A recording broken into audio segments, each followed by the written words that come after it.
Chapter 1. The Eve of the War. No one would have believed in the last years of the 19th century that this world was being watched, keenly and closely, by intelligences greater than man's, and yet as mortal as his own.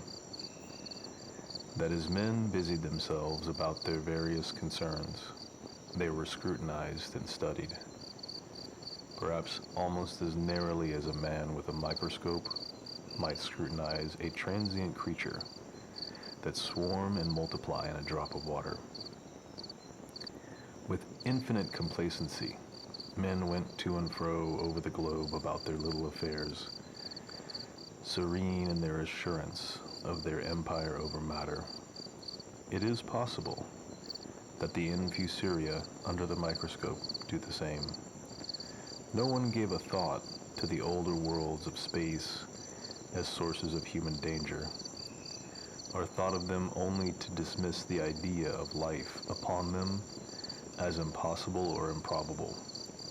It is curious to recall some of the mental habits of those departed days. At most, terrestrial men fancied there might be other men upon Mars, perhaps inferior to themselves and ready to welcome a missionary enterprise. Yet across the gulf of space, minds that are to our minds are to those of the beasts that perish, intellects vast and cool and unsympathetic, regarded this earth with envious eyes, and slowly and surely drew their plans against us. And early in the 20th century came the Great Disillusionment. The planet Mars, I scarcely need to remind the reader, revolves around the sun at a mean distance of 140 million miles, and the light and heat it receives from the sun is barely half of that received by this world.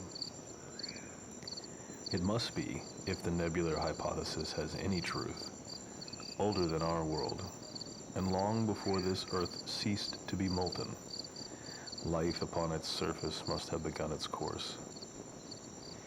The fact that it is scarcely 1/7 of the volume of the earth must have accelerated its cooling to the temperatures at which life could begin.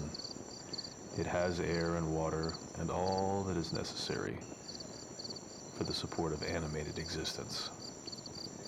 Yet so vain is man, and so blinded by his vanity, that no writer, up to the very end of the 19th century, expressed any idea that intelligent life might have developed there far, or indeed at all, beyond its earthly level.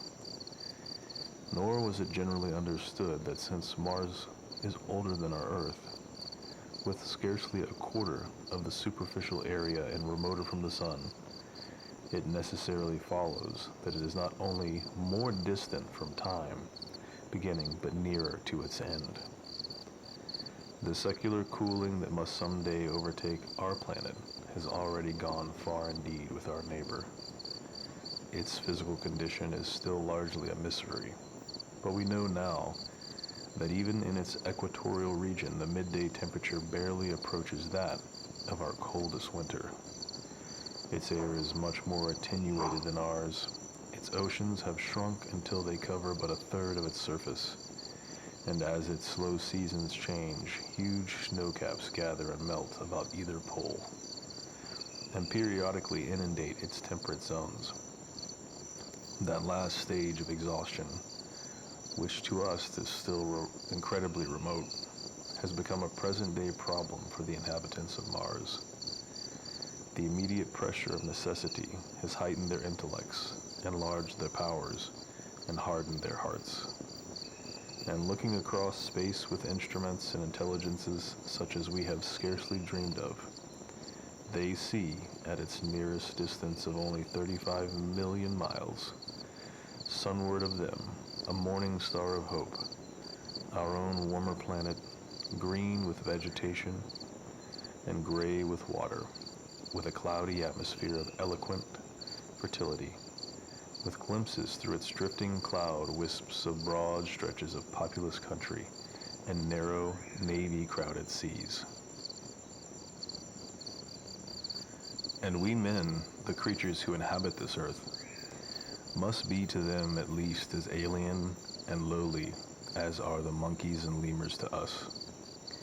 The intellectual side of man already admits that life is an incessant struggle for existence, and it would seem that this too is the belief of the minds upon Mars. Their world is far gone in its cooling, and this world is still crowded with life, but crowded only with they regard as inferior animals. To carry warfare sunward is, indeed, their only escape from destruction, that generation after generation creeps upon them. And before we judge of them too harshly, we must remember what ruthless and utter destruction our own species has wrought, not only upon animals, such as the vanished bison and the dodo, but upon its inferior races. The Tasmanians, in spite of their human likeness, were entirely swept out of existence in a war of extermination waged by European immigrants. In the space of 50 years, are we such apostles of mercy as to complain if the Martians warred in the same spirit? The Martians seem to have calculated their descent with amazing subtlety. Their mathematical learning is evidently far in excess of ours, and to have carried out their preparations with a well-nigh perfect unanimity. Had our instruments permitted it, we might have seen the gathering trouble far back in the 19th century. Men like Schiaparelli watched the red planet. It is odd, by the by, that for countless centuries Mars has been the star of war, but failed to interpret the fluctuating appearances of the markings they mapped so well. All that time, the Martians must have been getting ready. During the opposition of 1894, a great light was seen on the illuminated part of the disk, first at the Lick Observatory, then by the Periton of Nice, and then by other observers. English readers heard of it first in the issue of Nature, dated August 2nd. I am inclined to think that this blaze may have been the casting of the huge gun and the vast pit sunk into their planet from which their shots were fired at us. Peculiar markings, as yet unexplained, were seen near the site of that outbreak during the next two oppositions. The storm burst upon us 6 years ago now. As Mars approached opposition, Lavelle of Java set the wires of the astronomical exchange palpitating with the amazing intelligence of a huge outbreak of incandescent gas upon the planet. It had occurred towards midnight of the 12th, and the spectroscope, to which he had once resorted, indicated a mass of flaming gas, chiefly hydrogen, moving with an enormous velocity towards the Earth. This jet of fire had become invisible about 12:15. He compared it to a colossal puff of flame suddenly and violently squirted out of the planet, as flaming gases rush out of a gun. A singularly appropriate phrase it proved. Yet the next day there was nothing of this in the papers except a little note in the Daily Telegraph, and the world went in ignorance of one of the gravest dangers that ever threatened the human race. I might not have heard of the eruption at all had I not met Ogilvy, the well-known astronomer at Ottershaw. He was immensely excited at the news, and in the excess of his feelings invited me to take a turn with him that night in a scrutiny of the red planet. In spite of all that's happened since, I still remember that vigil very distinctly. The black and silent observatory, the shadowed lantern throwing a feeble glow upon the floor in the corner, the steady tick of the clockwork of the telescope, the little slit in the roof, an oblong profundity with the stardust streaked across it. Ogilvy moved about, invisible but audible. Looking through the telescope, one saw a circle of deep blue, and the little round planet swimming in the field. It seemed such a little thing, so bright and small and still, faintly marked with transverse stripes and slightly flattened from the perfect round.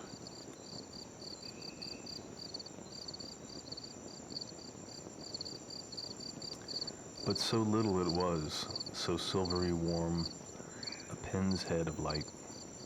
It was as if it quivered. But really, this was the telescope vibrating with the activity of the clockwork that kept the planet in view. As I watched, the planet seemed to grow larger and smaller, and to advance and recede. But that was simply that my eye was tired. 40 millions of miles it was from us. More than 40 millions of miles of void. Few people realize the immensity of vacancy in which the dust of the material universe swims.